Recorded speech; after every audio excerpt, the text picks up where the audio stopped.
What's up everyone, it's Matt Mrozik, aka MVN097, and I guess this will be I'll call this work in progress number 3, even though it's basically just a continuation of the pinning and magnetization of the 1/4 scale Punisher versus Walking Dead. But I wanted to show you that I've got everything pinned and magnetized, and I want to show you how this breaks down for transport and how it goes together, and I'll explain where I put magnets and where I didn't. So here you can see, this is how all the parts break down for transport. So I got them all laid out here. And let me show you how this goes together. It's pretty simple. There is one spot where I'll have to change my strategy as far as how it goes together, simply because the magnets aren't strong enough to hold what I need, so that will get glued, but I'll explain that to you in a second. So on the base here, as I explained earlier, I've got 2 magnets over here for this zombie that's getting his face blown off, and I have 2 in there simply because the way the zombie is sculpted, there's a lot of weight that wants to pull him off the base. So I have one down here pulling him down, and then I've got another one in here pulling him in this direction. And so he's all been glued and pinned, and this is where I've got to go back and fix my hole from screwing up. But here's the magnet right here that keeps him from falling over, and here's the other magnet that just kind of pulls him down, and he goes in here like that. Pretty good. The second zombie only has 1 magnet right in the base. And I probably didn't need to magnetize him at all because he's got this hole in his hand where the Punisher is stepping on him, and that probably would have been enough, but I put one in there anyway. But it's a nice, this magnet's got some really nice pull to it, and it holds him there. As I showed you earlier, I pinned the legs earlier, and I went ahead and epoxied these together with 15-minute epoxy. These things are really solid. Even after I pinned him with those big pins, he was still wanting to lean forward. He's kind of front heavy, so these have been epoxied, and once I put some primer on there, we'll see where I have to kind of clean up, but it looks like I did a pretty good job. In this leg there's a magnet.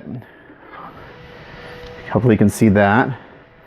So this foot simply goes in here like that, and the other leg, same thing, it's been epoxied. This is not ever coming apart. It just created a little more masking for me later, but that's okay. A magnet in here. Hopefully you can see that. And there's no magnet in the base for the Punisher. He doesn't need them. That goes there. For the hips, again, I've got a magnet here and a magnet there. And then for the torso, I have a big old, this is a 1/2 inch in diameter by 1/4 inch magnet, big guy. And so this goes in there. And once I put that in there, everything's like self-aligned. You can see, like, without the hips, the legs are really floppy and everything. But once I put this in there, it self-aligns. I don't have to do anything. And then for the torso, which is the heaviest part, again, I have a 1/2 inch by 1/4 inch magnet there. Same thing in the arm joints. I have a 1/2 inch by 1/4 inch magnet in here. And then on the other side, I have a 1/2 inch by 1/4 inch magnet in there. And then in the head, I have a 1/2 inch by 1/4 inch magnet in there. And boom, that's got a lot of pull to it. I'm going to back this up, or I'm just going to pan up a little bit right there. So right now he's pretty solid. So both heads just have a small magnet in it. I think this is 5/32, or this is 1/8, I can't remember. It doesn't need to be big because I have that big magnet in there. So now the heads are very easily interchangeable. Not that they were before, but now they won't come out. So, and the trick to these was making sure that I had the magnets exactly in the same place on both heads, since I'm using the same magnet. So I actually kind of like the Glamour Punisher a little bit better. I don't know, I kind of like the pretty boy look on him. For the arms, I've got, again, a big old 1/2 inch in diameter by 1/4 inch depth magnet.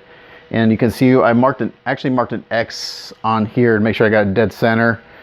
And the way I did these, I made sure that these, that when I put these in, the magnets actually touched each other. So this magnet's actually protruding out just enough in order to touch the magnet in the arm. So when I put that in, you can hear it sucks it in. It's like, boom. It's really good.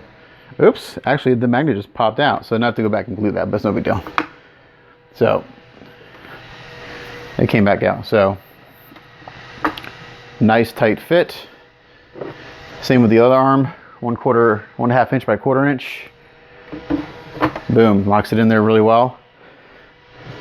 Got a magnet in this hand that goes into this wrist.